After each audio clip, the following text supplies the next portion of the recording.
A friendly reminder, Planet people. Please, no video recording or flash photography, or you may be asked to leave. Thank you.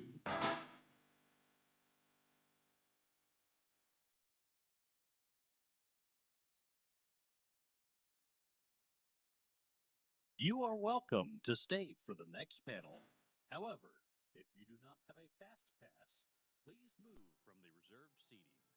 We will open reserved seating shortly before the start of the next panel. Thank you.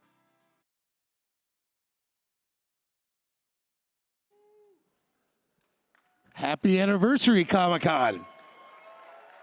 For those of you who don't know, it's the 25th anniversary of Planet Comic-Con KC, and it's never been bigger.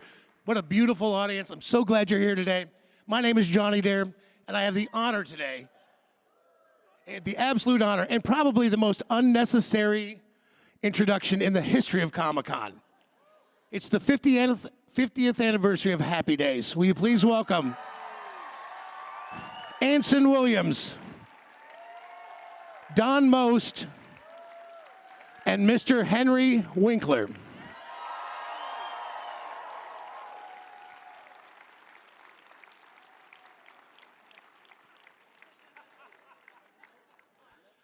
I'm pretty sure it'll be Anson, Don, and Henry anytime.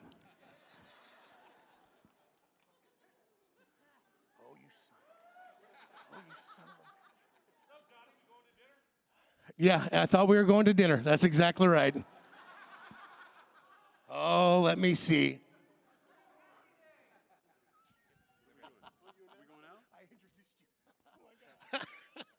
They're back chatting.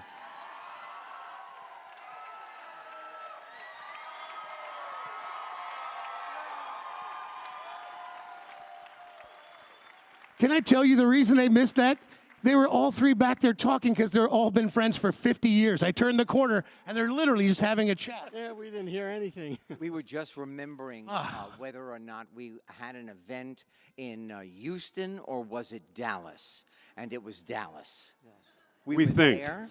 The four of us made an appearance in Dallas, and there were 25,000 people who came to say hello. And they were between us and our limousine. And we had no idea. Now, Donnie gets a little nervous. You know what? I know how you feel. I don't have a bottle of milk. I am so sorry. Donnie gets a little nervous, and he said, how are we going to get out of here? What happens if they turn? What happens if they all want to come at one time? What happens if they just stample and they trample us? And I said, Donnie, I will take care of this. I was worried about being typecast, and I never used the Fonz off the show.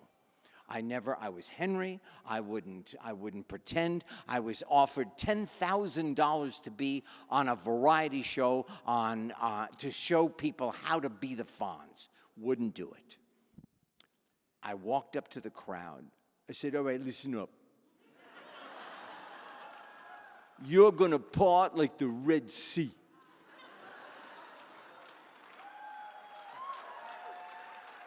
We were just talking about this. You're going to part like the Red Sea, and you're not going to touch us. And I am telling you, 25,000 people.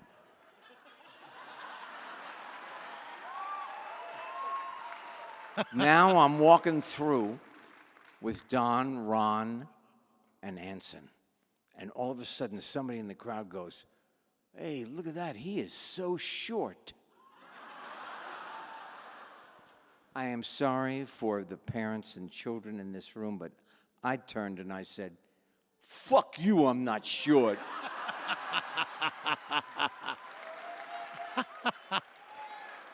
And somebody else said, he is so cool.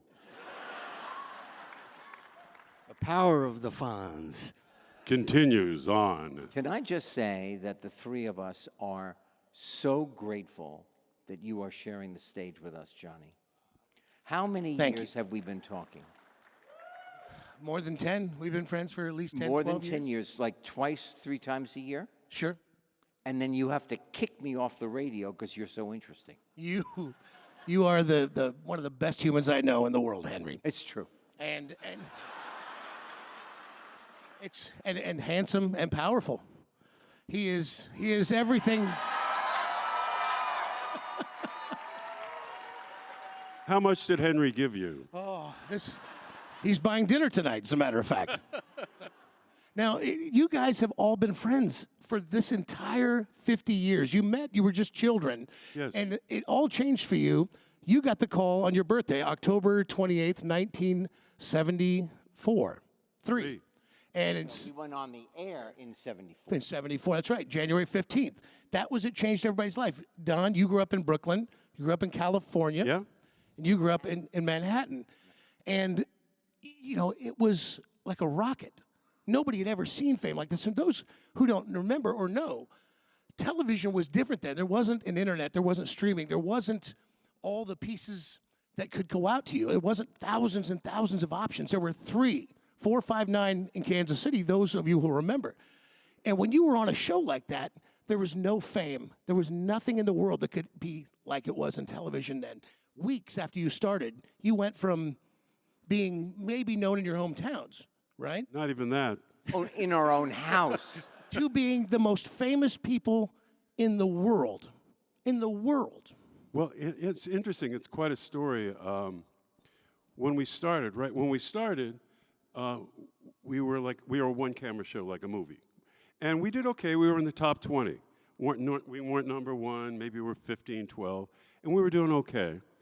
And then that was mid-season. The next season, we went down to 48th place. We were not doing well. And normally that's the end of it. It doesn't look good. So Jerry Paris and Gary Marshall, and they thought, you know, let's try changing the whole format. Let's make it a 3-camera show, live audience. And, you know, all of us had, you know, theater experience except Ron, but that's another story.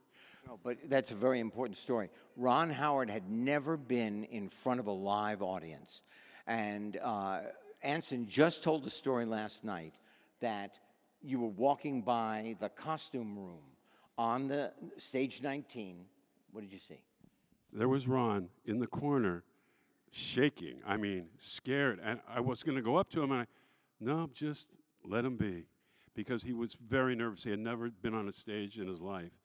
And of course, it was magic that night. And the magic continued, because that's the season we became #1 in the world. And what people sometimes don't know is Ron Howard was originally cast as the lead for Happy Days. And that's a very big deal in Hollywood, to be cast contractually as the lead. Then they saw through research and how the writers had noticed the Fonz had just taken off. They didn't know that character was going to be like that. Right. When I first started, I had 7 episodes out of 13, which meant I was only in 7 and I only had a few lines. Most of them were a sound. Most of them were a. But it really worked. I added my own, which came from my favorite sport at the time, whoa. Which horseback riding. But that was it. These guys were the stars of the show, and I was an ancillary character. And it turned out that my character got popular, and then I became a member of the true ensemble. I had 10 out of 13, but I was also Boy, way ahead of me. Yeah. I also, you know, was on the periphery. The two of us, we didn't even have our credits in the beginning of the show. we our were at the credits end. at the end. Yeah. And I kind of eased on up a little bit. But Henry, you know, especially Henry's character was. We could see how it was catching on with America. I mean, you could feel it. Whenever we'd go on these appearances, you'd see it. And it was steadily getting bigger and bigger. But then that 3rd season, when they had the Fonz move into the Cunningham household, and he became much more integral and was sort of like now the lead character with Richie, and maybe surpassing, that's when things just went crazy. You know, that's true. Yeah. And they always ask, they think actors have egos and all this kind of stuff. He said, are you, concerned how popular the Fonz is? And I said, no, he bought me a house. I said, I'm just hanging on, baby. Whoa, yeah, cool. Keep thumbs up. But I will tell you, there were so many. I have to stand for this because this couch is like, okay. How are you? Okay, so being the Fonz, there were so many facets, but one of them was I had a little apartment with a kind of a bar, a wet bar, and a tiny refrigerator in which I had a tuna fish sandwich and 2 boxes of Almondine wine, red and white for guests, because I didn't drink. And I had a rented television and a rented a Victrola record player. And I was listening to, at the time, Dan Fogelberg, who was amazing. And I was just sitting there. I was just in my mind. There was a knock at the door. I get up, I open the door, and there are 3 men with badges. And I went, no, you are not smelling what you think you're smelling. No. And they said, no, don't worry about it. We're with the FBI. We're not interested in that. We just wanted to meet the Fonz.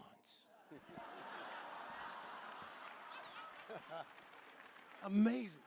You think about, I never heard of that one. Gee. there's 2 things I learned from your book, Henry, was that you didn't actually ride motorcycles when you first became the Fonz. I still do not ride motorcycles. You ride them all over the United States. Yes. And I have a sidecar waiting for you anytime you're ready. Thank you. I would and feel that- like a little puppy with, like you see in a car. The other thing that adjusts me is that you sometimes would adjust your eye pressure yourself. Back in the 70s, it was known in California sometimes there was some marijuana usage. And I always thought I was like, good God, that time in Yes, life. but it was so rare. Of course. Only of on course. weekdays. But the times you guys spent together, and I thought this was super interesting. Garry Marshall, let's talk about Garry Marshall, the producer, and really like a father to you guys. A genius. Yeah. Oh, yeah. He knew you were young guys. This was going to be a rocket that you had never experienced. What was coming at you was coming hard, was coming fast. It was money, it was fame, it was everything. How did he keep you guys together? A softball team. That was the first move, to put you together to work as a team. You learned to be a pitcher. You gave Henry his first bat? Glove. Mitt. Glove. I still have the mitt. Ron Howard gave me my first bat, which I didn't know how to use. I literally do not have eye-hand coordination. So I never played sports. And I became the pitcher. And all I could do, I got good at pitching. Very good. Really very good. That's what I heard. No, hey, we had some team. I don't even remember losing. Hardly ever lost. I mean, and the thing was, Garry Marshall felt, first he was a sports nut, and he really wanted a softball team. Yeah. And he felt, that you always have the back of your team member. And he really felt it would come to the set, too. And it's true. And honestly, for me, the best memories aren't on the set of Happy Days. It's playing softball over the China Sea. Absolutely. It's the 3rd infantry division in Germany. It's singing Splish Splash at a castle they turned to a restaurant over the Rhine River, in that little city. I mean, and then playing in every major stadium in this country. And Japan for the American troops. Yes. And we played at pretty much every major stadium in the United States, pre-games. And there we are, I mean, with all the pros. And it was, and it's true, that experience for years really, really came to the set. We're still team players. We all watched each other's back, and we all protected each other. To this day. We are friends to this day. I think it's so rare, not just in Hollywood, in life, to meet brothers that are the family that you choose. And Garry Marshall worked with all of you, knowing once again you were young. It was like going to college. I read you're going to learn to produce. You're going to learn to direct. You're going to learn to be more than even what you are now, which is a star. And each one of you have gone on to do so many great things and directed so many fantastic things from Mork and Mindy. I know that you, Don, you directed episodes of Mork and Mindy, correct? No, I've Nope. directed 3 independent films Right, I knew that. and a bunch of theater. But Anson directed like How many 300 episodes of television, right? How many episodes? Over 300 episodes. It was quite a bit, yeah. Yeah. And you started learning about it on the set of Happy Days? Yes. Yeah. Well, Garry, he said, it's true. He said, if you want to last in this business, you have to wear many hats. Yeah. You might not be actors all your life, especially you, Anson. True story. And I took that to heart.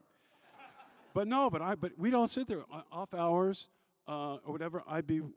There's all these great directors at Paramount Lot, and we could shadow them. We could ask questions.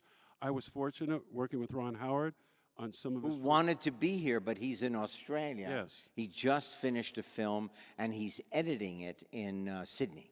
Yes, but I was able to. I was able to observe Ron. Who was brilliant. So Ron always wanted to be a director. We're standing off stage together waiting to make an entrance, and he said, so I want to be a director. What do you think? I said, I promise you, if you wanted to be a brain surgeon, I would be your first patient whether I needed it or not. This guy is so powerful. He just, and doesn't do anything. He just, big ears and very little hair, and he is so powerful. Am I right? Yes. So he comes to me with Night Shift. I don't know if you've ever seen Night Shift. I love it. If you haven't seen it, I will not ask you to leave at this moment, but you have homework to do. So he said, you can play either role. I thought, well, I was flamboyant. I'm going to play Richie. So I played Chuck. And he said, I'm really nervous because the crew has been doing this almost as long as I've been alive. Are they going to listen to me? And you would go to Ron and you would say, look, I'm thinking of this. What do you think? And he would say, just give me a minute. And the entire crew and cast would wait for Ron to make a decision. He just had that command. Amazing. An amazing fellow. He's also incredibly collaborative on Yes, sets. he was. He would say, listen, whether it's craft service or whoever, if you have an idea, talk to me. Yeah. And many times he used that. Yeah. He made a very collaborative set. Because you don't lose anything by asking for help. You don't lose any height or weight. It doesn't make you less of a human being. His name is still up there. He doesn't know that they went to Fred. Fred, if you ever want to hit a jukebox and make it start, you got to have a Fred. He plugs it in. He plugs it in. He got a lot of salary a week for plugging it in. But nobody knows that Fred had an idea, and the crew does, and the cast does, and we love each other. I'm done. And Ron was only 18 when you guys started Happy Days, right? I wish. And he was, an 8-year-old prodigy. He was just a little guy when he obviously was doing, the Andy Griffith Show. So he could have come in with such a child actor attitude, but he came in with the attitude that what's good for the ensemble, what's good for all of us, we all rise. But I read in your book. He got that from his parents. Yeah. His father and mother were the first ones of the family to leave the farm in Oklahoma. And his dad went to New York and did Broadway plays. His mom was an actress. And they never let Clint, his brother, or Ron get away with bad behavior. There was no star business. To that point, in both your books, there's a part where Ron took you to the side. You, Anson, you were a little upset because when you'd go out in public, they only knew you as Potsy. Yes. And he explained to you exactly how that He gave me a great life lesson. He said, Anson, that's what they see you as. You got to earn your own name. Oh, wow. True story. Wow. And that meant by using that platform for good things and broadening yourself out and whatever. And one thing, I think all of us have earned our names. I'll tell you, I met Stacy, my wife. I met her in a clothing store, and I asked her out. We were going to the movies. I bought the first Audi ever made. It never worked. I eventually used it as a planter. But I went and I picked her up, and I was a candle on her son's, four-year-old son's birthday cake. Now, I was crazed about being typecast. So anybody who talked to me about the Fonz, I went, my name is Henry. That's a character I play. I go to her house. I ring the doorbell. The door opens, and there is a 4-year-old. Hi, Fonz. And I said to this 4-year-old, my name is Henry. Would you like it if I called you Ralph? I am now arguing over typecasting with a 4-year-old.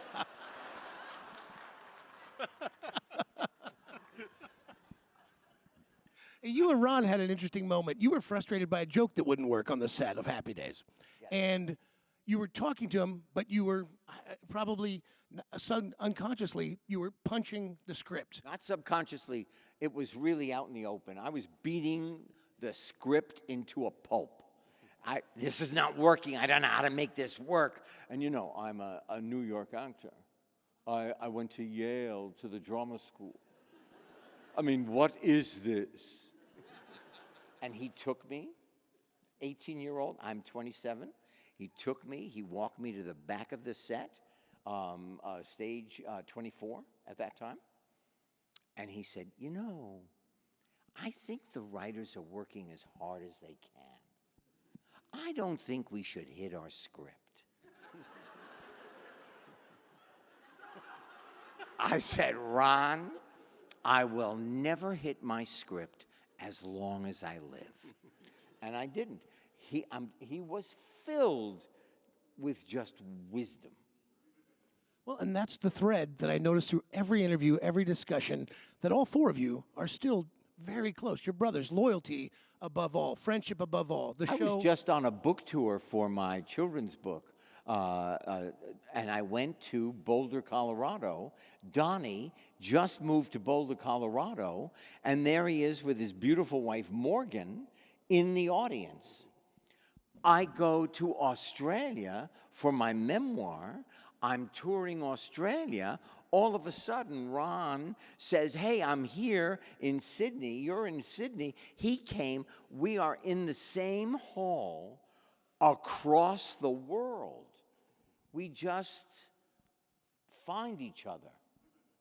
It is astounding. And the world that you also came into, the people you ran across, and you think about the level of Happy Days of the characters of Fonzie, of Ralph, of Potsy, and they stand out in all of our minds. But you don't think about other celebrities absolutely being in love with you. One day you're on the set, and John Lennon shows up with his son, Julian.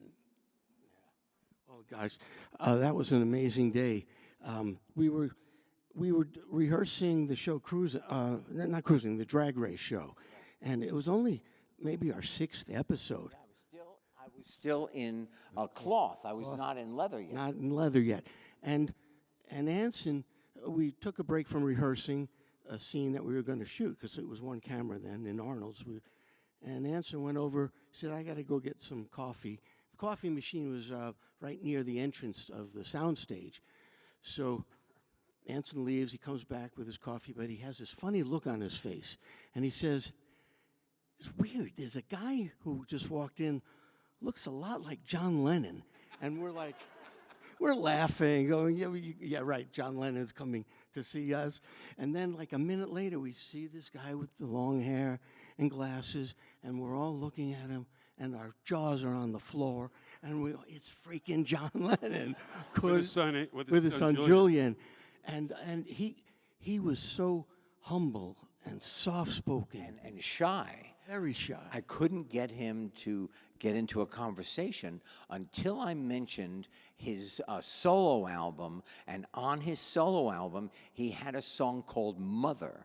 And it was a primal scream because of, I believe he did not have a great relationship with his mother. So his son is 9. Cut to 10 years later, his son Julian now has a hit song, and Paramount is doing a show called Solid Gold. There's a knock at my door on my office, and I open it, and he goes, there's a young man standing there. I don't know if you'd remember me. I said, I don't think I'm going to forget you. And it was Julian who said, I just came to say hello. I'm telling you, it was a moment, maybe one outside of my family, and meeting Patrick Mahomes.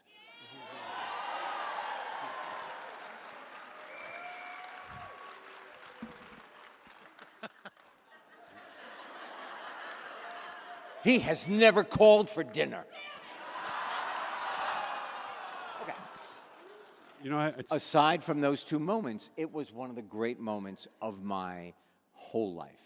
I can add to that about, I mean, talk about just. Are you saying that Patrick Mahomes called you? Never, no, and I'm very jealous, but that's okay. No, I was maybe 5 years ago or so at Sirius Radio. And you know, when you're there, you go from room to room to room to room. So I'm waiting, and there's this nice-looking gentleman, probably in his 50s, you know, and people are raving about his photography. And I thought, oh, must be a famous photographer, you know, nice, whatever. I'm sitting there, and I wish I could do the English accent. He goes, excuse me, yes, can we have a selfie? I go, oh, nice photographer guy. Go up. He goes, you know, we've met. I was on the set of Happy Days with my father, and it was Julian. And I said, only if you send me the selfie. And he says, you know that picture we have? He has the picture on his desk. We have a picture of all of us together. That's the only thing we got out of the. And his son had it on his desk his whole life. And he started saying what a memorable, what a wonderful, magical day that was for him. One of the best days he ever spent with his father. Yeah. It's just, it is crazy. And one time, and Anson writes in his book, it's called Singing to a Bulldog. It's, you were doing a, was it muscular dystrophy or cerebral palsy? Cerebral palsy. Cerebral palsy benefit. Everybody always does their best to help out in the world. You're doing this great function across in the super mega arena is Elvis Presley. Yep. And you got a call, Elvis would like you to come over.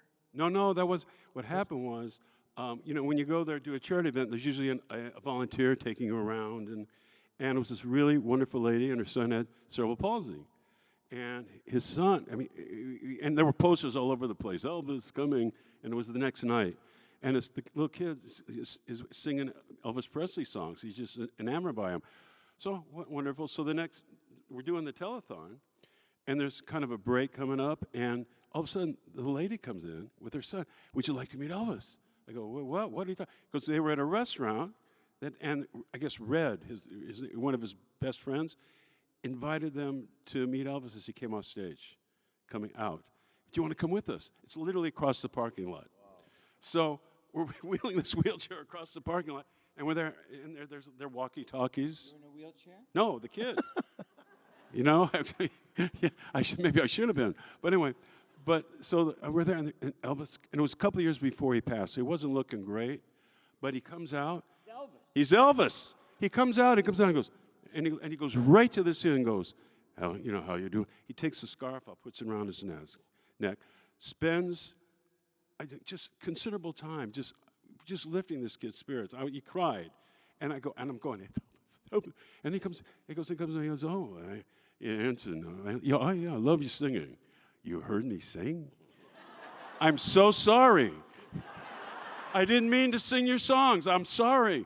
You know, I'll stick to Neil Sedaka, all right? So, but anyway, he goes again, and he's, anyway, I won't get through the whole conversation, but it's a very kind, intimate conversation. So what you're saying is you met Elvis Presley? Yeah, right in a parking lot. Oh, my God. Can I just touch you? Yeah. Oh my God. Heel.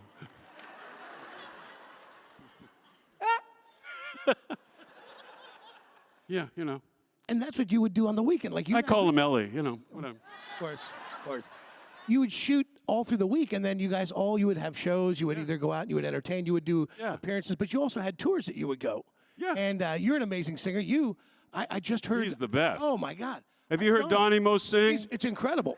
You got to go on YouTube. This guy is the best American songbook singer in the country. Oh. Big time. Whoa. I'm telling you, Big New York time. High, the album that came out last year, August of '23, right? Yeah, a new CD. Yeah. Yeah, What's it new called? CD. Called New York High. It's incredible. You're really just beautiful, man. Oh, thank you. Just a beautiful. Yeah, I had a But great you, time you doing travel with a combo, right? it. Yeah, but I haven't been doing it lately. But I was doing a lot of traveling, mainly with my musical director, sometimes one other musician. And then we'd get to a city, all the music's written out, because I do the standards, jazz standards, sometimes with a big band, swing, and we have it all written out. And my musical director finds the musicians in that city. Oh, got it. And then we show up, and these guys, if they're great readers, they can read, and the music's written out, every little thing. So there are times we've gone on with not even a rehearsal, but just a sound check with them, and then they play it like they've been playing it for 6 months. It's unbelievable. And so that's how we do it. I don't travel with an actual Hey, band. bro. What a day this has been. No. What a day this has been. What a rare mood I'm in. Why, it's Almost like being in love There's a smile on my face. for the whole human race. Why, it's almost Almost like being in love. All the future of life seems to be. Like a bell that is ringing for me. And from the way that I feel, when that bell starts to peal, I could swear I was falling. I could. swear I was falling. It's almost like being in love.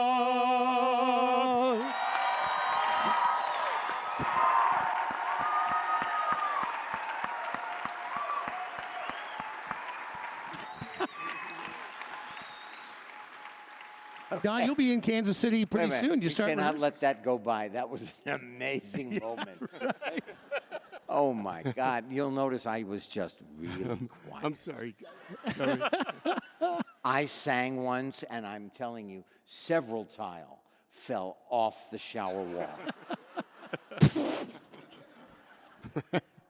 I was bringing up. You're going to be in Kansas City you're going to stay with us for a little while. You're going to be at the new theater soon. Yes, I am. I'm going to be at the new theater in Overland Park. Overland Park, that's right. It's a play that will open. It's called Squabble.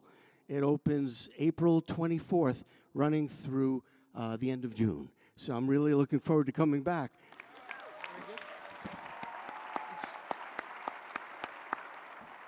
And another Kansas City connection, and I know we're going to be short on time, but I want to bring this up. So years ago, in the middle of the happy days, just the super fire, you get called into Shawnee Mission High School to speak. Right. And that's when you met Ronald Reagan. You ended up here in Kansas City, correct? Yes. You were here to speak. What happened? Yeah, anyway, for some reason, I was a keynote speaker, Shawnee Mission High School, which was the student leadership convention. So all the student body presidents around the country came to this event, and it turned out that the president was going to do a speech in education at that event. Not with me. I had nothing to do with it. I was in the auditorium. President of the United Ronald States? Reagan. Ronald Reagan. Ronnie. He. Ron Boy. I knew you knew him personally. Yeah. I just called him the Big R. Yeah. Yeah, we didn't meet Ellie. Anyway.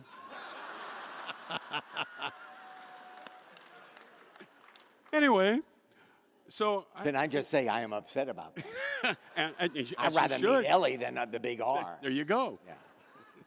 But I met the Big R.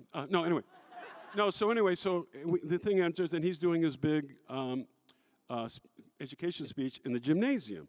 So back then, it was before, all the terrorist stuff, so it was easier. So I was able to go in, get a nice seat, and he's up there doing a speech on education, and I'm close up, and he's charismatic as hell. He's like just an amazing speech, and all of a sudden he stops, and he's talking, and he goes like, and I'm going, what's he? And he literally, I'm going, what? So it goes by.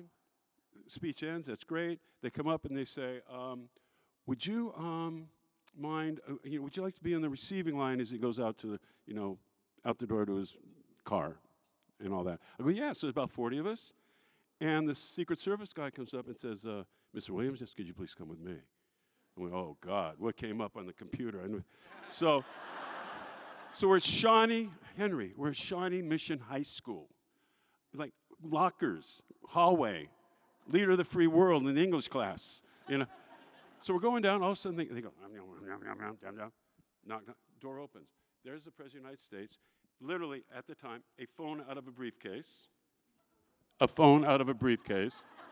Thank you, I have a problem with my microphones. And he goes like this. I go, "No problem, no." They closed, literally, now I'm getting gas, So then, and a little time goes by, they open the door, and there's the President of the United States and a Secret Service guy and a photographer, and then his, and the parade of cars out the window you could see on the street. And he comes up, and I'm like, he was so kind. He gave me the power. He just gave, so he started, but he said, I said, "I'm really upset with my staff." I go, "Why?" He goes, "Well, a few weeks ago I was at an event like this, but it was more for blue-collar high school kids learning crafts." He said, "Here we have the future leaders of the world. They gave me no time to meet them. And I heard that you talked with everyone. You were here the night before." So I briefed the President of the United States on the event and the people I met. One quick story. At this event, there was this student body president, young lady from New Mexico, who worked 30 hours a week as a maid with her mother to make ends meet. And she was student body president. And also she had a disabled brother who she was helping. An amazing story. They got together the town. They paid for a trip.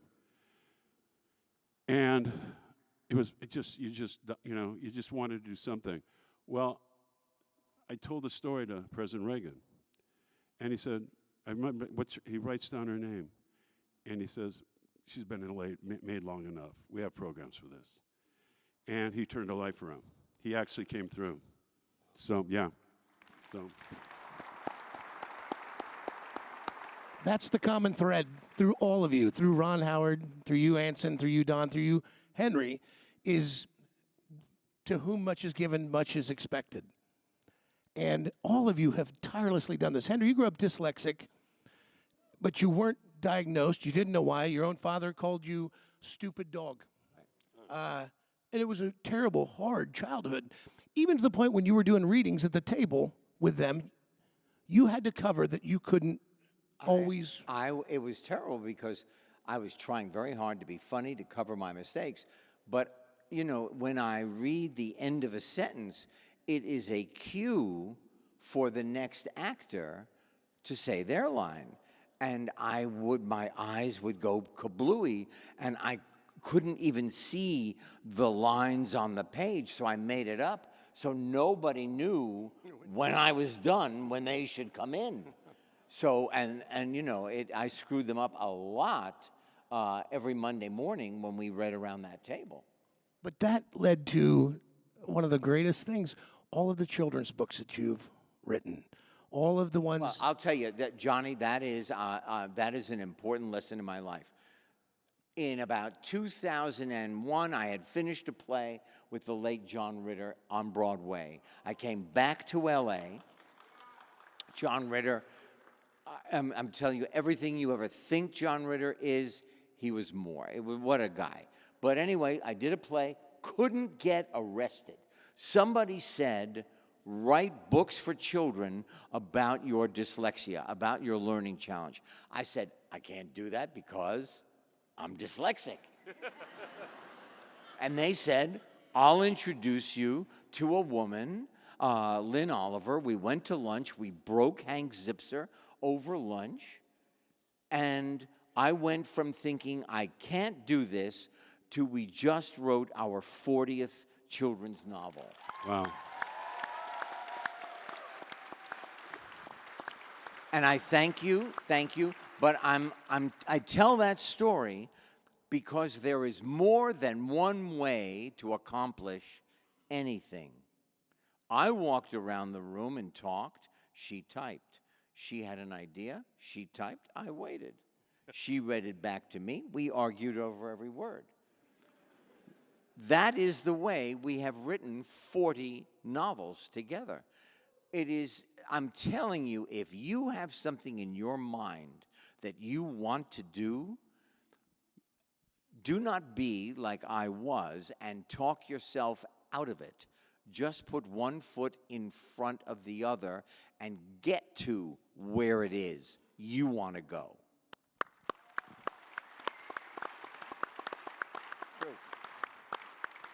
I know that we're Whoa.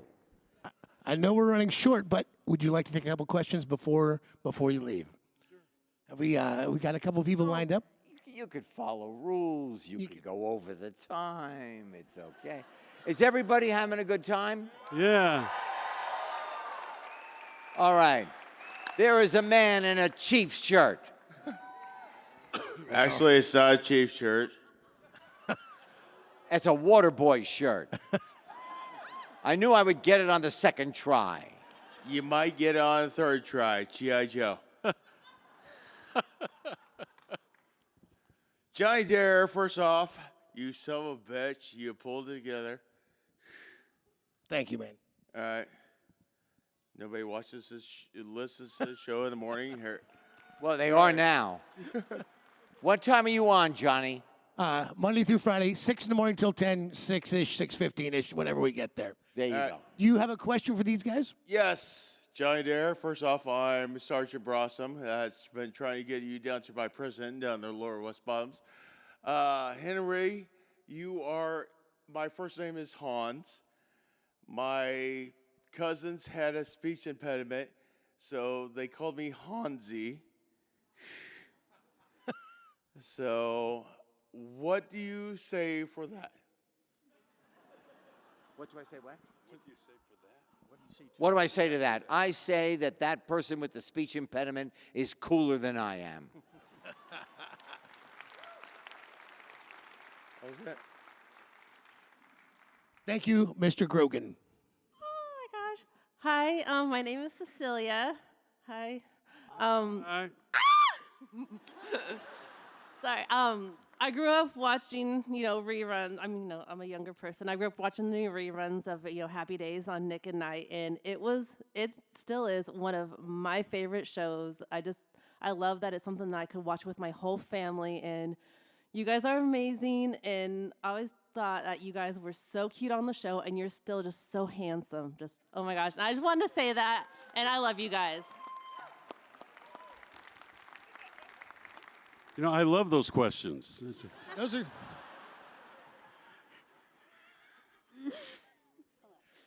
Hi, I'm Annie. Hi, talk right into the microphone. I am Annie. Hi. Hi. I have a question for Henry Winkler. You go right ahead. I'm listening with both ears. What was it like hold on, sorry. Rerun. Sorry. What was the hardest part to get into the character of Fonz, and what was it like to get into the character working with Adam Sandler? I will tell you that the hardest part for me was that we had a script every single week. We did 8 scripts sometimes in a row, and by the time we got to the 7th script, your brain was like cream cheese. It was like overload. But the most difficult thing is because I'm so dyslexic, I could never figure out how to ride the bike with the clutch and the gas and the brake and the bim and the boom and the bim. So They had me move 5 feet on the bike on a set. I revved the bike. I jumped forward. The director of photography got out of the way just in time. The bike went down. I slid under a truck that was on the set. They came running over to see if the bike was okay because it was rented. Thank you. Thank you. Would you do us a favor? We'd like to take a photograph before these guys get out of here with you as the backdrop. Would you guys do that with us? Would you guys, is that okay? We'll turn around. Watch, we won't step off. Here? Yeah. Turn around. We got guys, we have photographers who are ready. Okay. Johnny, you got to be in it. Well, let's hold on. You guys, hands in the air, everyone. One more. Someone do this one for me? Hang on. I can send you mine as well. 1 second, you guys. We have more phones. All right, everybody. There's yours. One for Henry.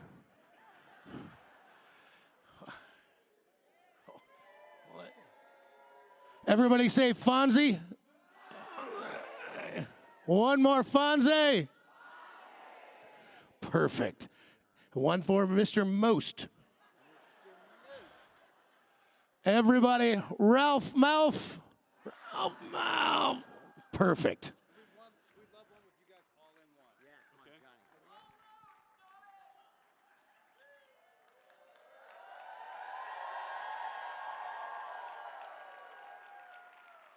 Thank you guys so much. You bet.